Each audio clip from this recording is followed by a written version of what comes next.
How's it going, everyone? It's Gadgets Point, and here's my just over 24 hours experience with the Samsung Galaxy S21. Just to let you know, this is not a review, by the way. This is just my impressions, my experience with it, and what I've learned in the last 24 hours or so with the Samsung Galaxy S21. Let's go.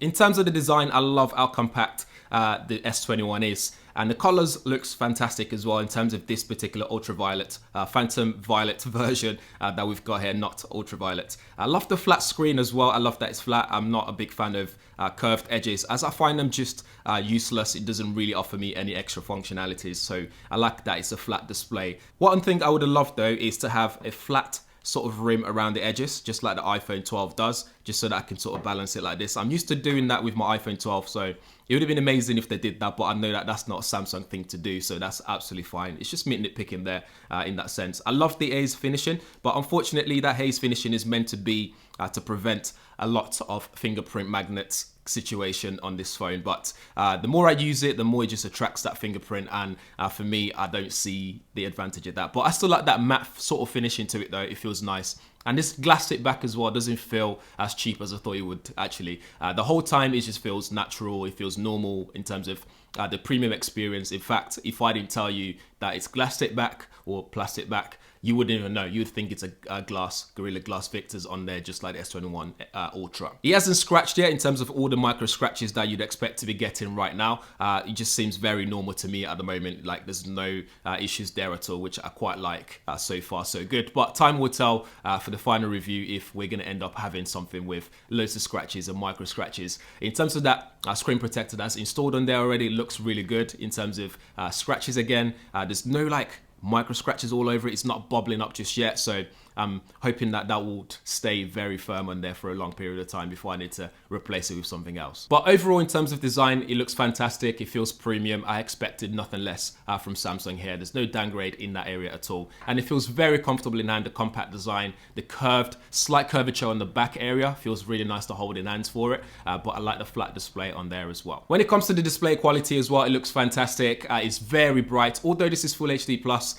so not the 1440p from the last year's Samsung Galaxy S20. That's a bit of a bummer, but if you start using it, it's fine. I mean, it looks okay. The brightness levels are really good. I barely go past the middle level when it comes to brightness, and it's also got adaptive brightness as well, so which helps with battery consumption and all that kind of stuff. But I really love the brightness level on this phone. I barely go past that middle level when it comes to brightness settings. So if you go in my settings there, you can see I don't really go past that level at all, because it just stays bright at all times in different lighting conditions here, especially in the UK. Where that Full HD Plus really hits home is when you start to edit photos that are 4K, or if you're looking for wallpapers at high resolution and you put it on here, you start to see the differences in terms of screen quality. Especially if you've been using previous Galaxy S20, you would notice that difference in screen quality. So for me, it's a step backwards there, but I think the trade-off is the fact that you get better battery life in terms of battery consumption with that display quality. Based on my previous reviews, I know people always ask about speaker quality, and I think the speakers on this are fantastic. It sounds really loud, and also there's no like crackling and all that kind of stuff. But what I also love is the fact that it's not just in terms of playing music, but it also sounds fantastic when you're using it as a loudspeaker for your phone calls as well. So for making phone calls on loudspeaker, it works absolutely fine. So you can rely on it if you're going to do Zoom on here. Perhaps you can rely on the sound system. You can rely on the speaker on the Samsung Galaxy S21. Onto performance. In this region in the UK, we're getting the new Exynos 2100 processor, which is a 5nm. On many levels is very similar to the Snapdragon 888 in terms of the core that they've used in there from ARM. They're very similar, although the Exynos 2100 is slightly clocked higher. In terms of comparing it to the Snapdragon version, I don't have a Snapdragon 888 version yet in the studio to compare to you guys, to show you guys what the differences are. But what I will tell you though is processing power in this is very spot on. It's smooth, whatever you're doing, whether it's just general browsing, whether you're playing games, whether you're watching movies, multitasking, it just works really well. There's no complaints in that area at all. Where I do see some discrepancies, if I can get that word right, is the fact that when you're installing apps, for example, it starts to get hot. And when you're gaming for a prolonged period of time, it gets hot. So that's something they still, in my opinion, they still haven't fixed there at all. But I feel like that temperature issue needs to get sorted there. Again, I haven't used the Snapdragon 888 version, so I can't really tell you if that gets hot as well. But for me, processing power, great. Temperature, not so great. And just to add as well, in terms of graphics power, the GPU in there, I think it works really well as well.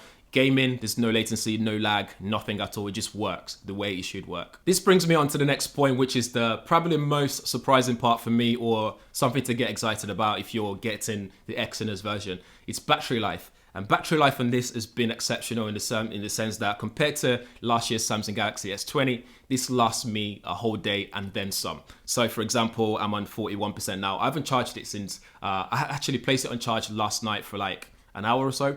But before that, it lasted me the whole day. And I went to bed with 20% battery left inside this thing. And that's with adaptive refresh rate on all day. And I've been doing my regular stuff like playing games or watching movies on Disney Plus on here. I even did some like emails, text messaging, phone calls, all the usual stuff that I would normally do with my smartphone. I was doing everything on here, loads of social media consumption. I was doing that on here and I had no issues. Battery life was quite surprising for me. I was out and about in London just taking some sample photos, which we'll talk about next. And for me, it just worked. Like I got home thinking the battery would die. I carried an extra battery pack with me just in case the battery dies, but I didn't have to use it at all throughout the whole session. So that looks promising for me, but again, time will tell on the long run to see how that continues to handle battery life, battery consumption. Also, that's with 4,000 milliamp hour battery inside of this thing.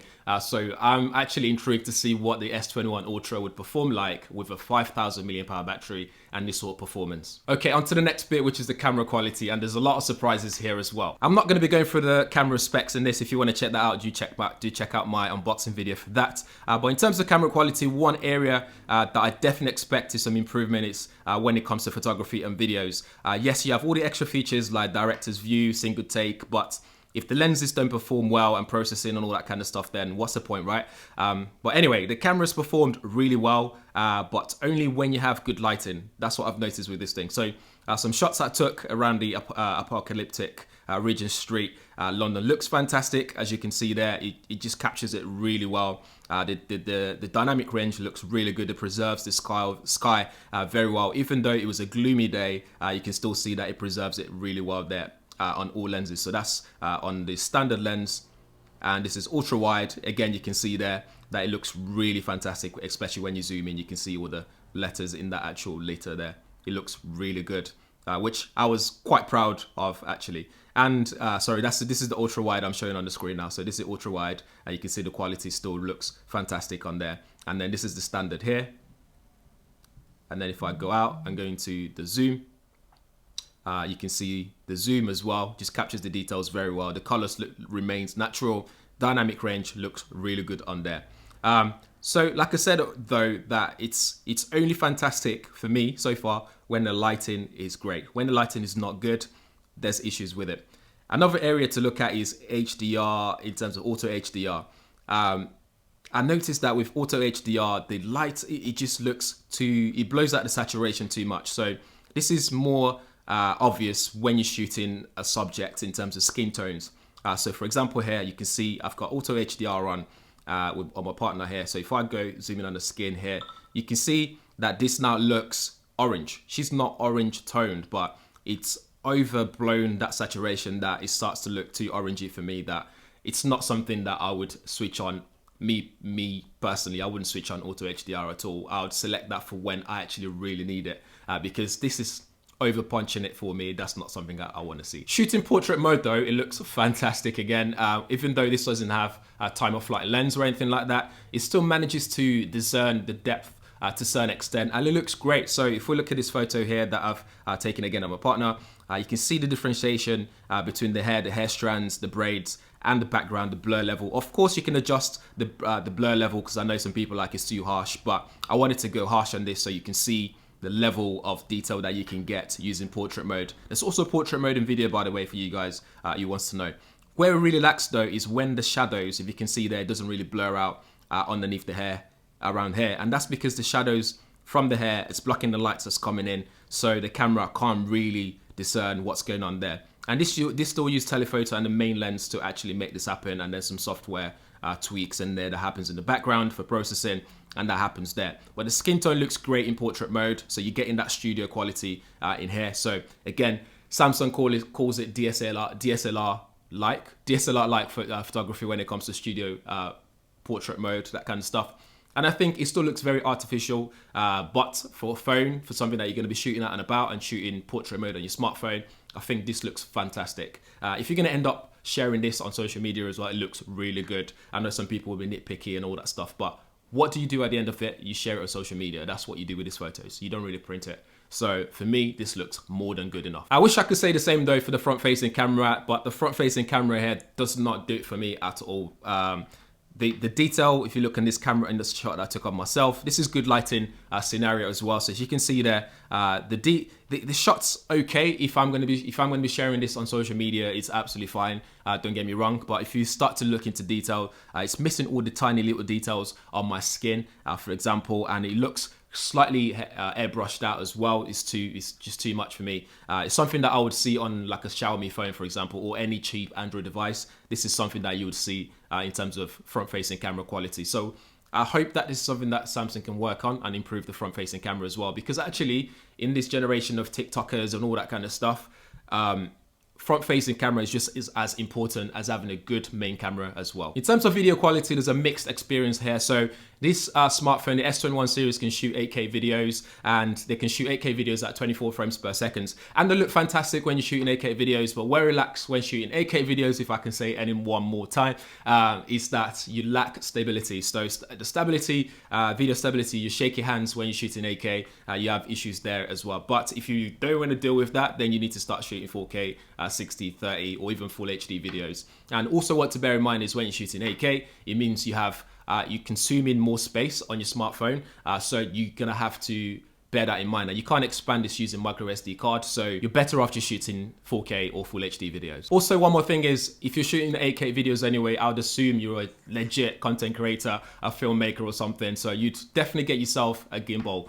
You wouldn't shoot handheld when shooting 8K videos anyway. But it's also high res, so you'll be able to punch in and do some post-processing and stuff to fix some of those issues. Other things to bear in mind is 8K videos would only let you zoom up to 6 times. Super steady mode is only available in full HD mode, and you've got full HD 30 and 60 frames, which steady mode would work with. It also seems that although Samsung promised 4K at 60 frames per second on all the lenses, there's I'm not sure at the moment if it's actually working on all the 3 lenses. Did I say 6 lenses?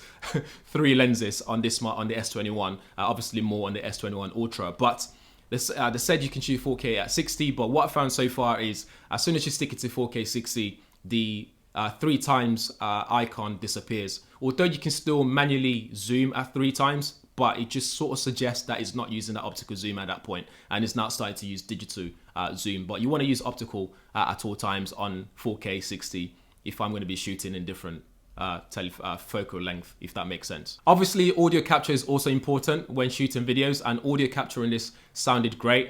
Some clips that I recorded while I was out and about sounded really good. I'll put this in my final review, so I know you want to see some samples right now, but I'll put all that together in my final review so you guys can actually hear that for yourselves. Macro or close-up shots also lack some details as well. So if you look at this shot here of this plant and flowers that I took a picture of, you can see that as soon as you go into the picture, you start to see the lack of detail in the shot as well. But just looking at it from distance, it looks good, which means if you're going to share it on social media again, you're okay doing so. But otherwise, if you want to do that with the intention of perhaps cropping in later on, then you need to bear that in mind, that the quality is not that good. I've also uploaded all these photos on my Flickr account, which I'll leave links to in the description area so you guys can check it all out. Have a play with the photos, actually have a look yourself and judge for yourself as well, because preferences matter as well. You might like something that I don't like. But either way, make sure you come back to the comment section and do drop a comment about your experience and what you think of the photos. So that's it for my 24 hours or so with the Samsung Galaxy S21. Guys, let me know what you think in the comments below. If you still have any questions, do drop them there as well, and I'll do my best to answer those questions. If there's anything you guys want to see in my final review that you didn't see in this one, let me know as well. As I said before, this is not a review, just my first impressions again, and some sort of like experience with it in the last 24 hours or so. But in the meantime, if this is your first time on the channel, please do subscribe. It does help me out. Smash that like button as well and share it. And if you haven't hit that bell notification already, make sure you do, so you'll be one of the first people to know every time I upload a new video up on my channel. Thanks for watching. I'll see you guys in the next one.